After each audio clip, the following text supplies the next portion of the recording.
every year in November, Bratislava organizes Month of Photography Festival. About 20 to 25 galleries, some regular, others more provisional, present works of Slovak, Central European or world-class photographers. It's been 12 years since I've been visiting this festival, and these are the impressions of my last visit.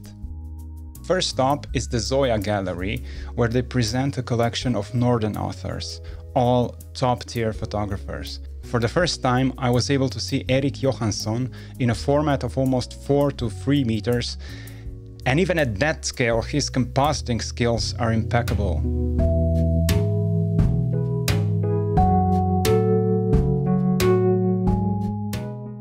Another artist who blew me away was Ragnar Axelsson with his documentary work on Earth's coldest regions. And of course, Sana Canisto with studiotype photography. I returned to this gallery twice and to really breathe in all this art. It was a fantastic thematic exhibition of northern authors. Next on the list is Nick Brandt at Dom Umenia, another place usually reserved for the top-tier artists. His series, The Day May Break, juxtaposes local people of mostly Africa, I think, with wild animals. He tries to deliver an important message of destruction of wild habitats, traditional ways of living, and the urgency of climate change. As he says in his own words, these last few years, when I look at the imagery of many places on the planet, I no longer find myself able to experience a pure wonder at their beauty. I now have a bittersweet taste in my mouth and an anxious pit in my stomach.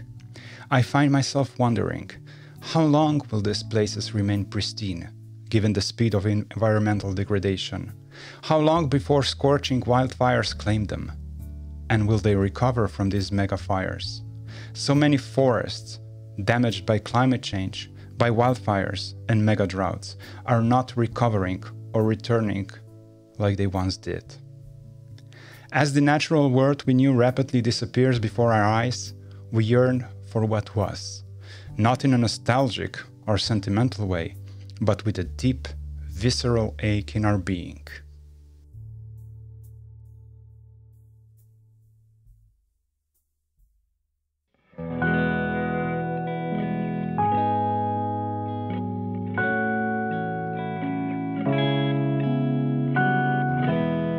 Another exhibition that left me speechless was by a renowned photojournalist, Juraj Mravec, on war in Ukraine. The way he documented this conflict puts the viewer directly onto the combat zone among refugees and people who lost everything they had. It really makes the war personal to anyone who dares to look at it with an open heart.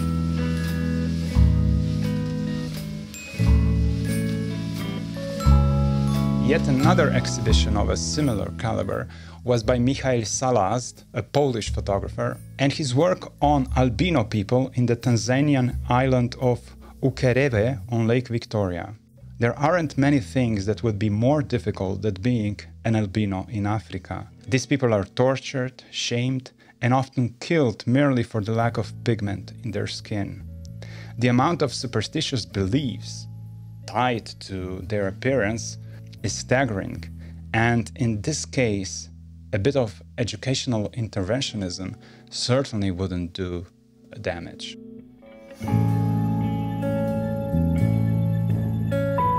Now, if I understand correctly, Michael is a graduate from the Opava School of Photography in Czech Republic, and every year this school presents its own exhibition of the best works of their students, and so was this year too.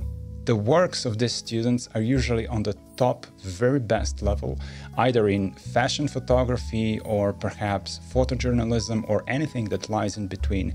It is just really, really well made. After all these years of visiting Opava exhibition and even buying some of the books from their authors and collections, I'm convinced that Opava might be one of the best places, if not the best place, to study photography in the world. The creative breadth and the professionalism that shines out of this This works is on the top pro level, world class indeed.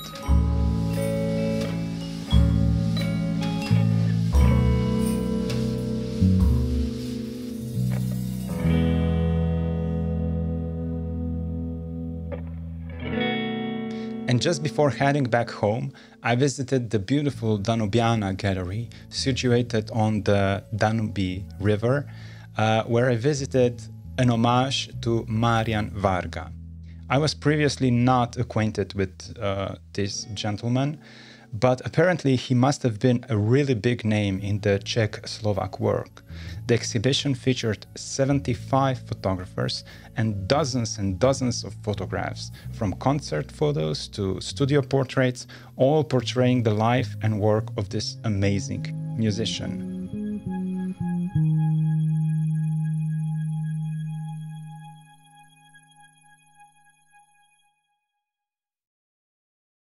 Each year, Bratislava presents also more historically oriented exhibitions, something that they taken out of archives.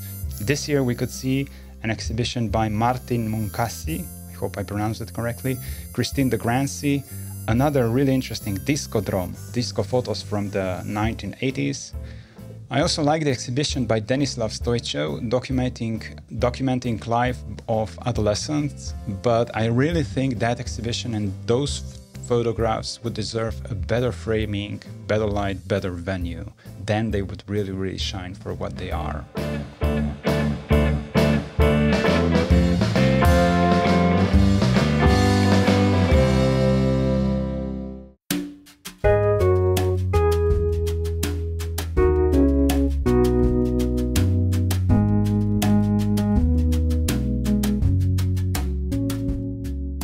And of course, each year there are exhibitions which are, I don't know, maybe beyond me in some way, and I'm not able to connect with the author the way it was probably intended, and maybe that will have to wait for another year.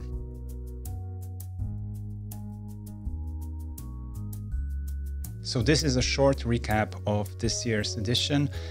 It's been 3 years since the last time I was in Bratislava. I had to skip 2 years of festival activity due to COVID crisis.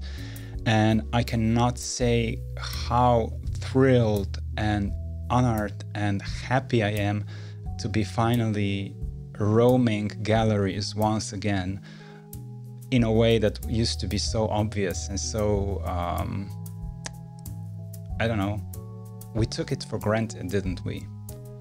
And I'm glad that at least some of it is back and that we can do it, hopefully in a safe way for everyone. Thank you for watching. Until next time, this is Marian from Studio Avenir.